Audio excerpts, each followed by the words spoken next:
What's up, fam? Hope everybody's enjoying this beautiful day. And again, I want you to know that this is the day the Lord hath made, and we're here to rejoice and be glad in it. It's a great day. It's a great day because we're alive. It's a great day because God is blessing us. It's a great day because we can still breathe and still move. It's a great day because we have hope and promise. It's a great day because God is not through with us yet. It's a great day because no matter what has gone wrong, we're still survivors. And as long as there's breath in your body, there's hope, there's an opportunity. I want you to know that we're going to get through this difficult times, but we're going to get through it. God is still in control, and God is still on the throne. And as long as God is still in control, and as long as God is still on the throne, everything is going to be all right. I want you to know that.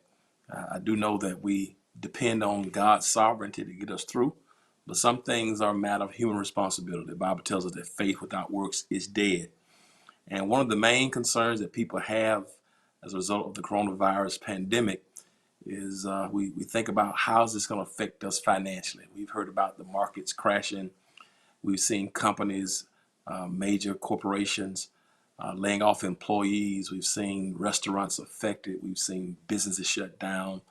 And to be quite honest, we don't know when things are going to have a sense of normalcy. And people are having to figure out, what is my life going to look like? We've heard about the governmental bailout. So there's a lot of uncertainty, a lot of anxiety that exists. But I still believe that the cattle on 1,000 hills belong to God. I still believe the scriptures that say, I've never seen the righteous forsaken, nor a seed begging bread. And so my faith leads me to believe that even in the worst of times, that God is still in control. And although we believe in God's divine sovereignty, we also understand that some things require human responsibility. And so with that being said, we've been bringing you some episodes and some positive broadcasts that deal with just finances and our role in some financial strategies and how we can be empowered. And so today I'm very excited to invite a special guest. Of course, she is a tremendous thinker and woman of God. She's a graduate of the University of Georgia and also Oglethorpe University. She's has a background in IT and technology. She's also tremendous in terms of not just her IT background, but in terms of leadership. But years ago, she developed a love for finances and helping people to get free and from the encumbrances of debt. And for the past 16 years, she served alongside me in ministry at Greater Travelers Rest at the House of Hope. And she's done a Herculean of a job in terms of financial management. She's taken people through Crown Financial Ministry. She studied with Dave Ramsey, and most recently the D Free program. And she's really studied those nuances and brought those things into bear into our ministry. She works with our finances, financial and business ministries at the church. She served on several major boards in terms of finances, and she's also the chairperson of our stewardship and budget committee for our church, where she's responsible for overseeing the $8 million budget and making sure that we stay in compliance with her team members. And it's a real blessing. They prepare our budget for the church. They go through it, and so she operates not just from a corporate background, but even in terms of church. And I'm excited that she's here with us. We're going to talk about her background, her history, and see some insight of things she's teaching in terms of our membership and things that she's done to help our church strategize to get out of some debts and to get forward in terms of financially. I speak of none other than Sister Sabrina Porthridge Wilburn, who is the guest. Hello, Sabrina. How are you doing today? Hello, hi. How are you doing? I'm doing good So glad to today. have you here with us today, and I appreciate you. And thank you for all the great things that you're doing. I kind of want to talk about to get started talking about your background in terms of what brought you into this calling for finances, hmm because it's really a hmm calling and a passion for you. And I want you to tell the people what brought you into it. Okay, yes. Like you said, Pastor, it is a passion for me. And I think even before you came, what I used to do was I would teach financial classes through Bible study. But one of the things that happened to me, I think I want to share, as you recall, years ago when 9/11 happened. All Um, right. the same type of thing where people went through financial burdens, and at that time I was not in a very good financial situation that I am right now. I was a single parent. I had my sons I was trying to raise, and my finances at that time were in a bad situation. What I did was I began to pray and God put on my heart to help people that were in the same type of situations like me, to help them understand that God does not mean us to be in financial bondage. He does not mean that to happen. And so what I did was I started to study. I took Crown. I actually used to study Larry Burkett. I used to study that, and I actually took the course on my own. And my purpose was to try to learn how to get my own finances in shape so that I could teach others how to do the same thing. So I did that, and then I started going to the pastor, and I also went to you to ask if I could start teaching the courses, and that's what I've been doing at the House of Hope since around 2014. So basically, what happened, it's as if the tough situation you went in and the stuff you went through, it not only gave you a testimony, but it gave you a burden. I often tell people want people often ask me, I don't know what I'm here to do or what's my purpose in life. Mm-hmm.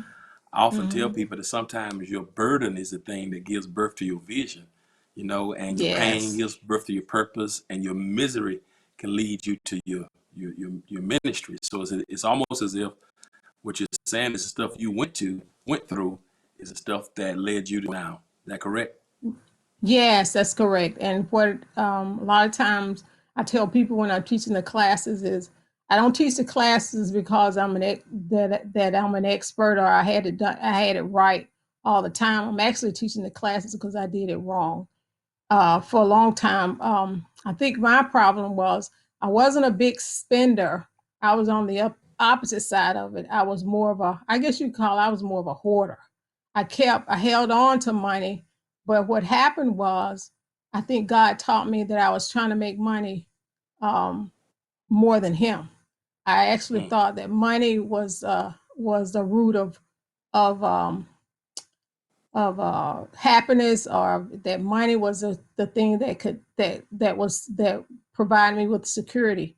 But when 9/11 came and a lot of people lost their jobs, I didn't lose my job. I actually quit my job in the middle of 9/11, not realizing that I wouldn't be able to find another one that soon. But God taught me that He was number one. He should be number one in my life. And with that, that's what makes us different. Is I even though I teach financial classes, I teach it from a God perspective.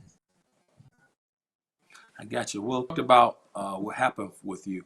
Um, my question would be, how long did it take you to get out of the situation you were in? Um, Well, you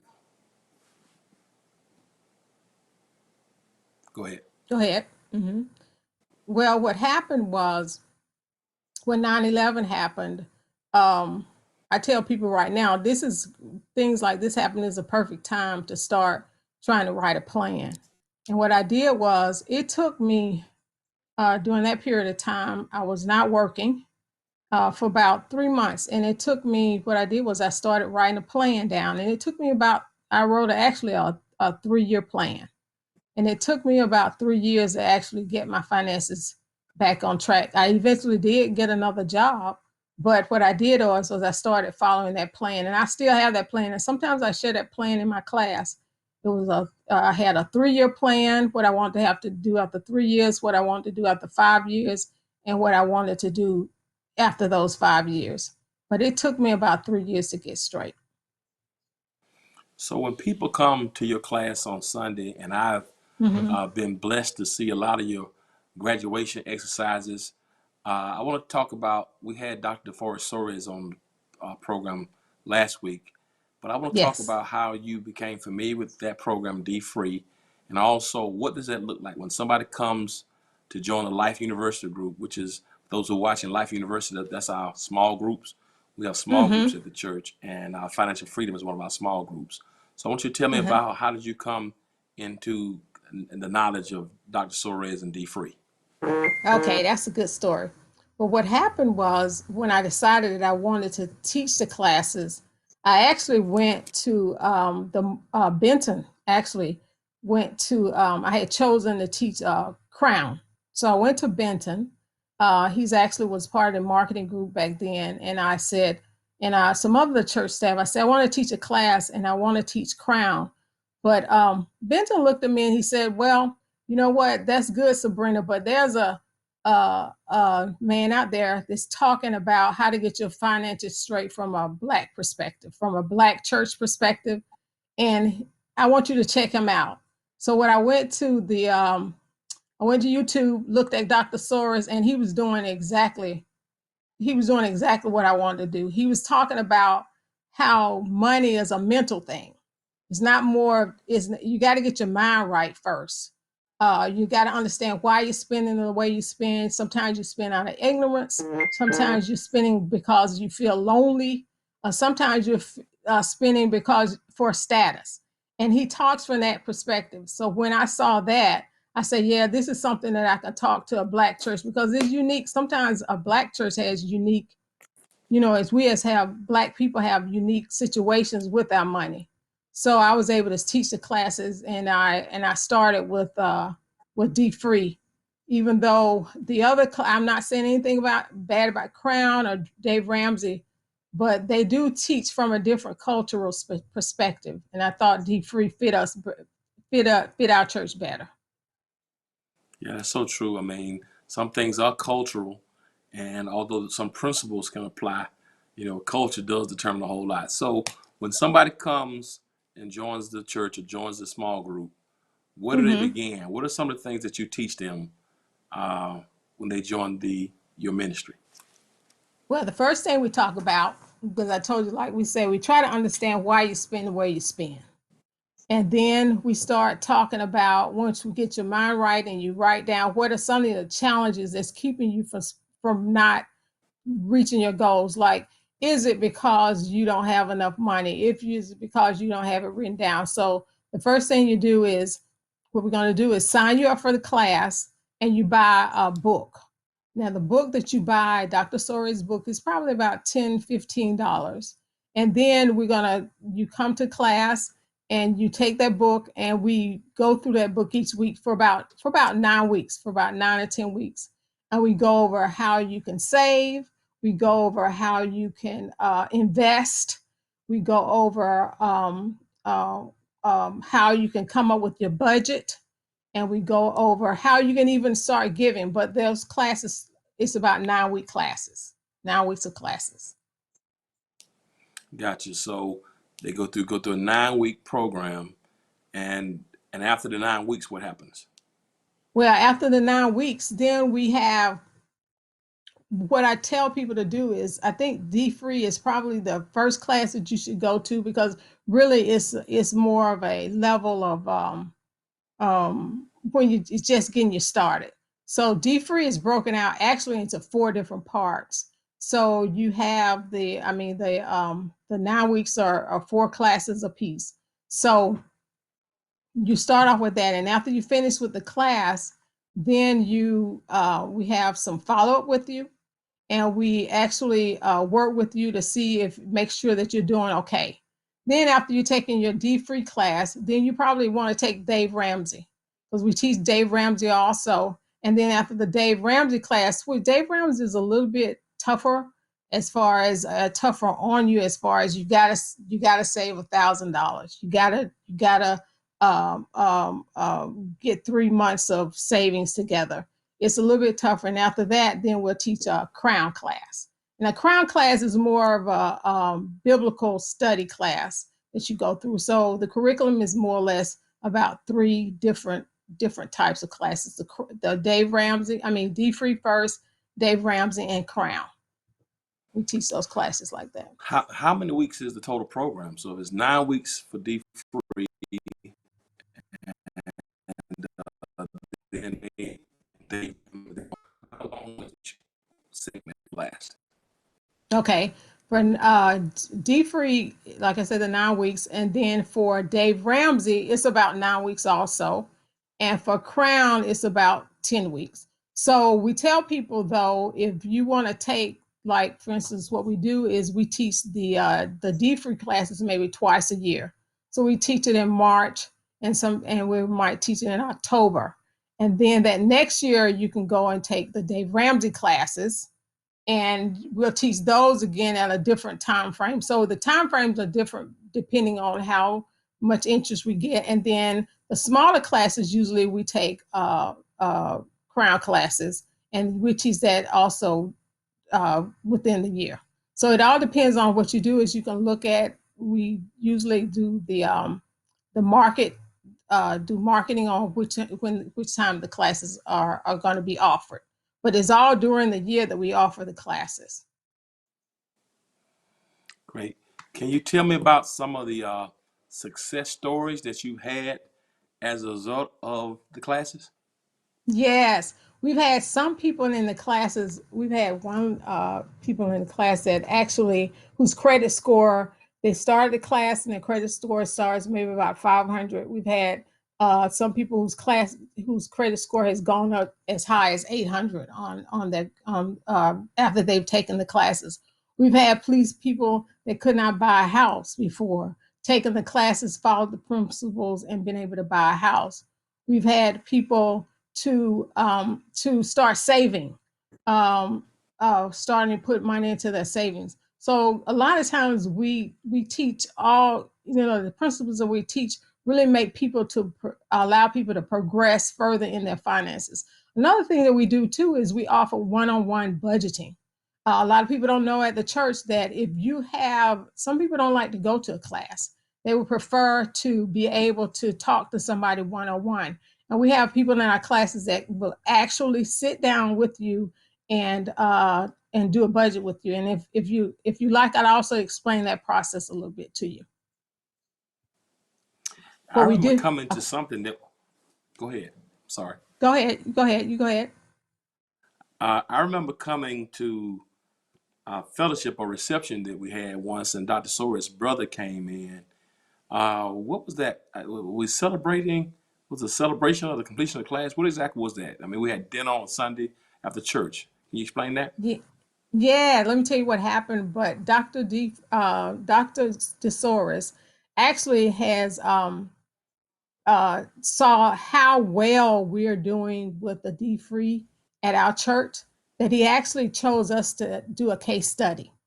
So what he did was his brother came to a series of our classes and actually sat in and saw how we were doing the classes. And they actually did a case study about how well we were doing D free. And after the classes, he invited us to a luncheon to actually record us and use that information to help other churches to do the same thing that we're doing. So we were proud. We're very proud of that. And the case study was given to us, and we were able to share that with other churches. Yes. It's so powerful. It's so powerful because a lot of times we we hear in the community about the things that churches aren't doing, Mm-hmm. and the church would be about empowerment.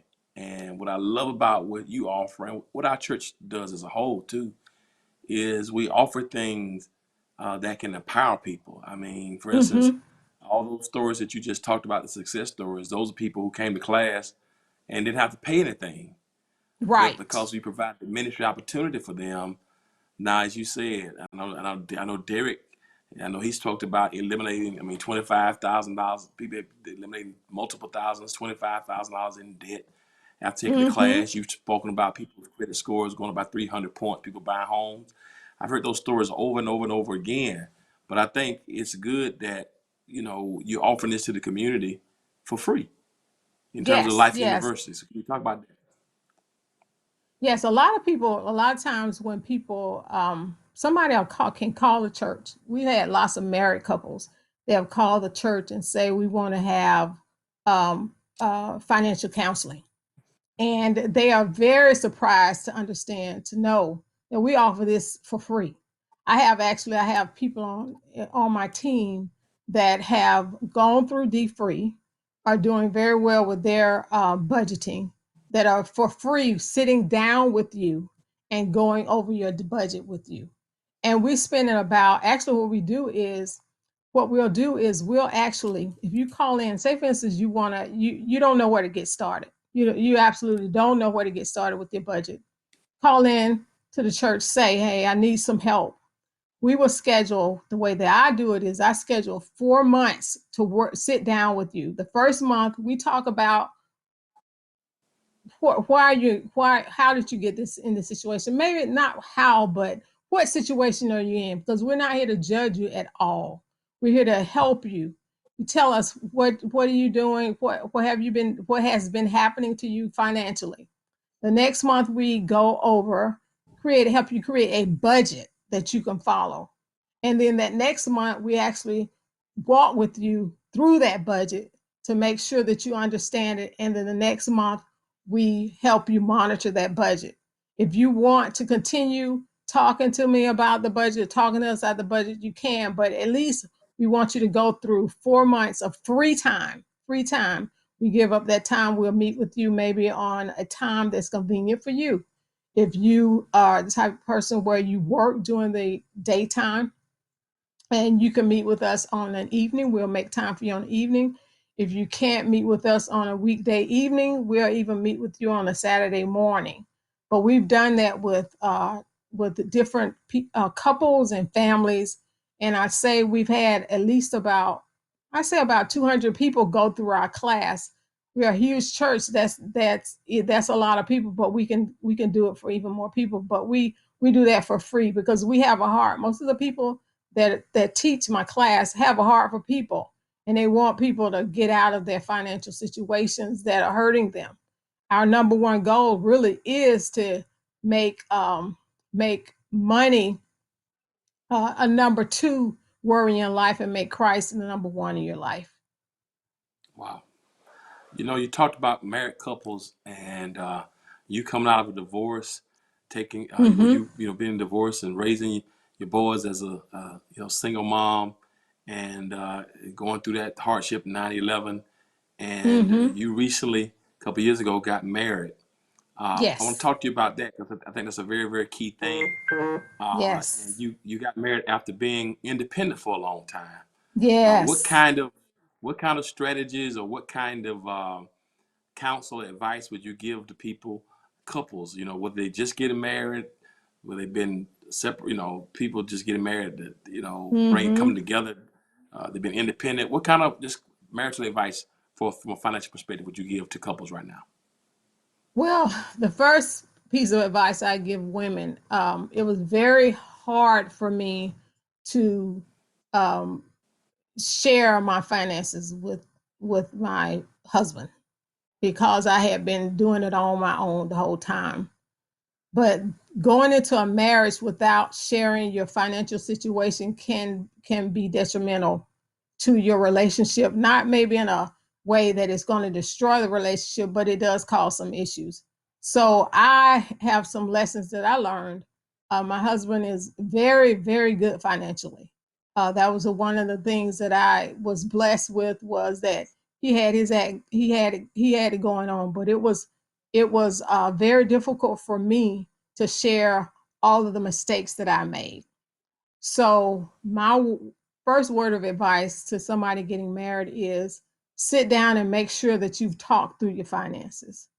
Don't be afraid to share what's going on. And I tell the person who does is in a better shape, don't judge the person that's about to share this to you because they already feel bad about it. So what we did was um, we shared each one of us shared what how he was doing financially and how I was doing that financially. Um, I'm sorry to say that I didn't share as much as I should have, but eventually I had to. I had to share it, and then I did that. One of the good things also that I was able to do is find accountability partner in him, because because of what, and I tell people, if you can, to find an accountability partner, meaning, well, if you can find that in your husband or someone, that's very good because that person can keep you accountable to whatever goals you have financially. But I would say to any person that's about to get married, y'all need to sit down and talk. That's Definitely awesome. need to sit down and You know, talk. one of the things that you've done uh, you of course you work several capacities at the church. You were on our you handled the budget for our building dedication back in Mm-hmm. 2009. You've handled the budgets, 6-digit plus budgets for several projects and conferences that we've had at the church. And now you're the chairperson for our stewardship and budget committee, which actually works for our board of directors for our church. But Mm-hmm. your committee is totally responsible for the budget preparation, Mm-hmm. for interfacing with the church CFO, financial statements, going through every line item of our budget on a monthly or quarterly basis. And I want you to kind of talk about that role, because there may be some pastors and churches out there Yes. who in this season, I've been blessed. I don't have to worry about anything financially in terms of the committee handling it. I don't have to worry about putting the budget together. I don't have to worry about things like that. Who's overseeing, because we have committees who do a phenomenal job and handle that information and then bring it to me to keep me abreast of what's going on. So can you just talk about your role? I want to get I want to get into that very, very, very for a moment now. Can you talk about your role and the role that the Stewardship and Budget Committee plays at our church? Okay. My role on the steward and budget is, like you said, I'm actually the chairperson of a steward and budget. And what our role is to actually look at the budget, the church's budget, and make recommendations on how we think the budget should be uh, developed for that next year.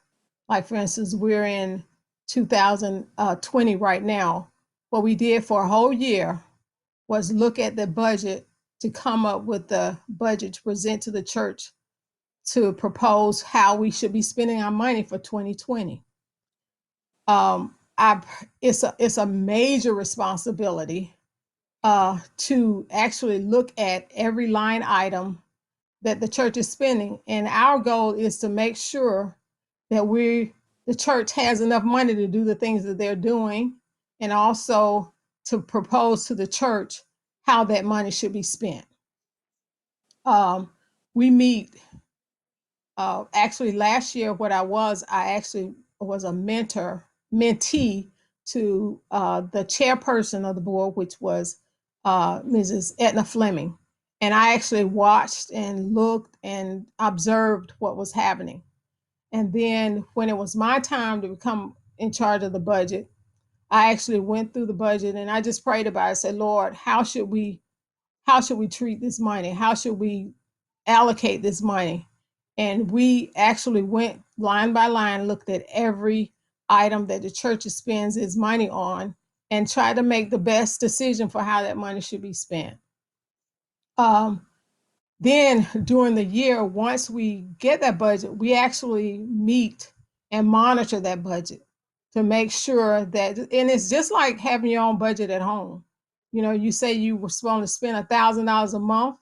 If you're overspending $1,500, then you got to pull back a little bit, or you got to figure out why you spent over what you're supposed to be spending. So we look at that budget every month, making sure that we're staying within the budgeted amount and comparing that to the actual amount that's being spent.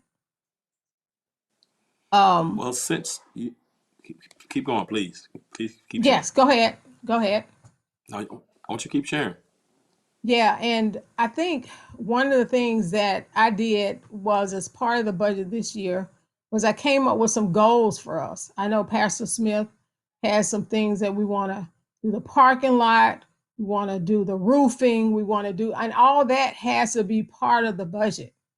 That has to be included in the budget. And another thing is, we want to save some money, and that has to be part of the budget.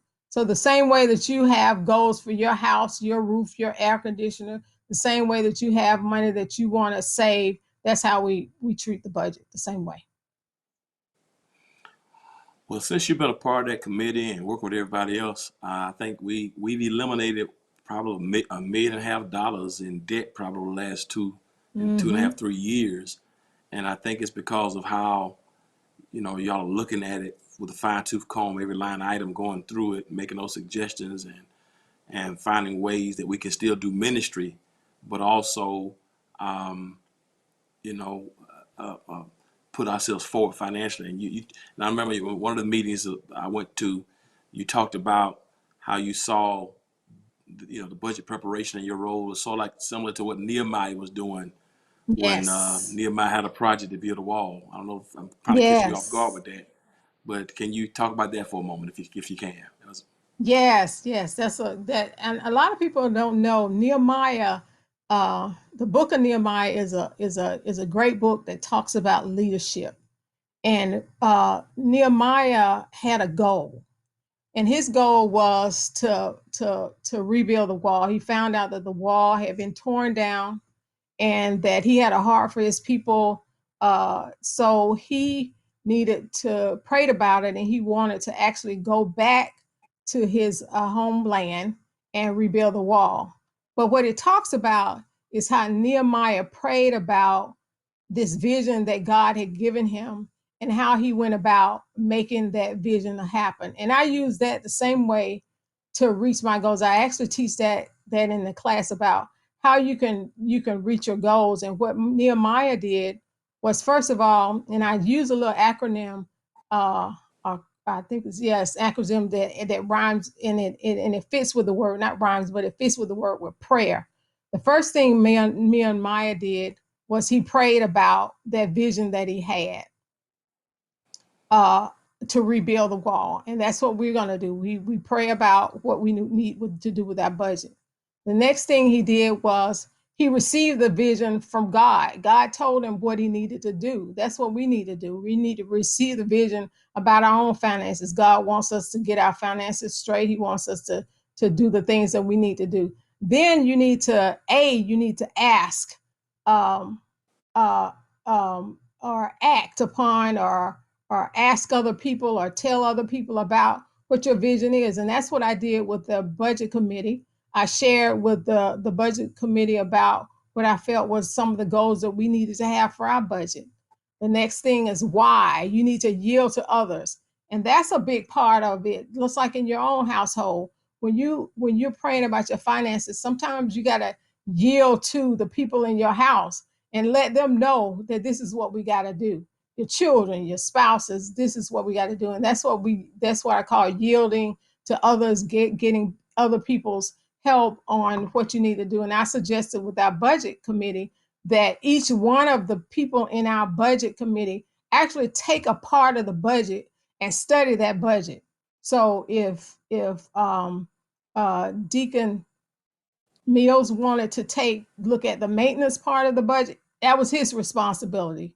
Is Ms. Jackson wanted to take the part of the budget where it talked about utilities, that's her part of the budget. But everybody takes a part of that budget, study it, and understand that budget. The next one is for equip yourself. Equip yourself against the enemies. When you start telling people that they're going to have to cut back, we're going to have to change things, there's going to be some people out there that are going to say, I don't want to do that.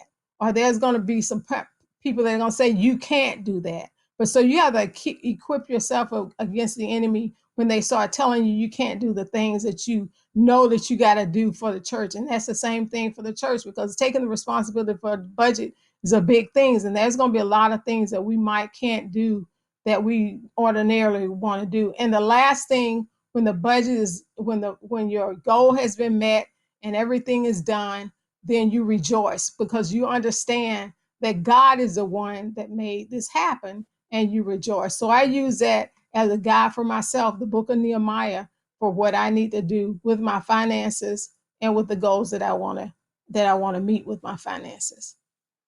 We giving the wind down. You've given so many helpful things, not just to churches, organizations who may want to teach D free, but also the churches who may not have financial structure. And that's one of the blessings of our church, that we've been structured very, very well in terms of our accountability, and just a blessing.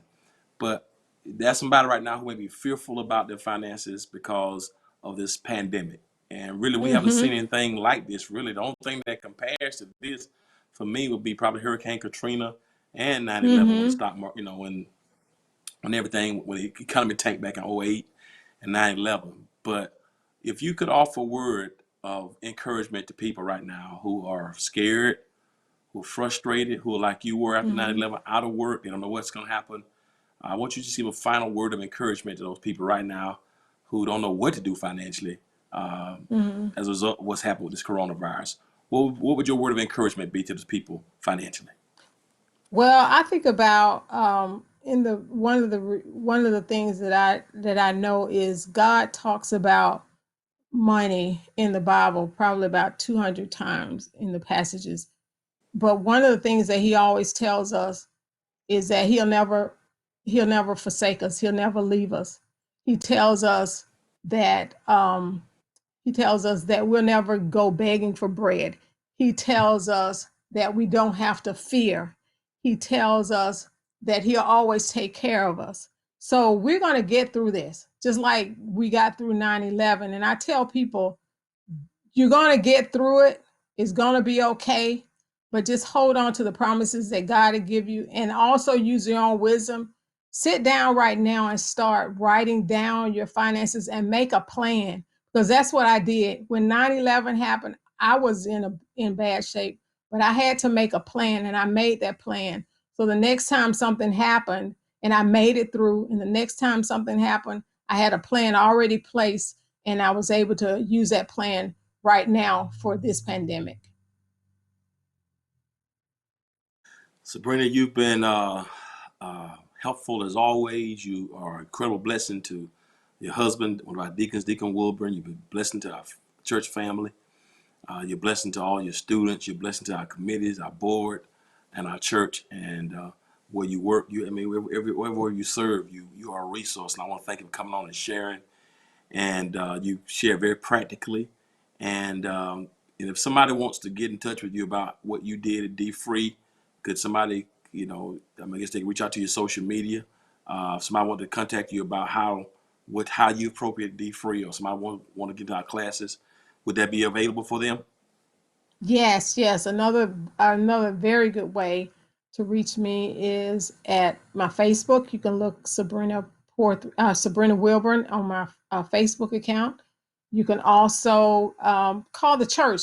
A lot of times, what I do is if you call the church at 404-243-9336, and they will get you in touch with me. And you can also reach me on my Instagram under Sabrina Wilburn.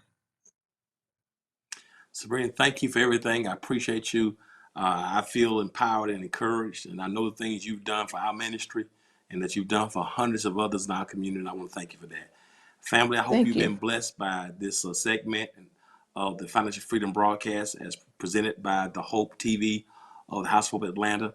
I hope you taking those principles in and not just letting it go from one to other, but be doers and hearers. And I promise you, if you take the principles she shared with us, especially the acronym on prayer, listen to it over and over and over again. Remember, faith Yes. without works is dead. And then most importantly, remember that God's going to get us through it. God is not intimidated by this. God's going to bless us and God's going to see us through. I hope you're inspired. Thank you for logging on. And always remember this as we log off here now. If you will be good to God, God will be good to you. You've been watching Financial Freedom of the Hope TV of the House of Atlanta. Thank you for tuning into our broadcast. God bless you. Peace. Thank you.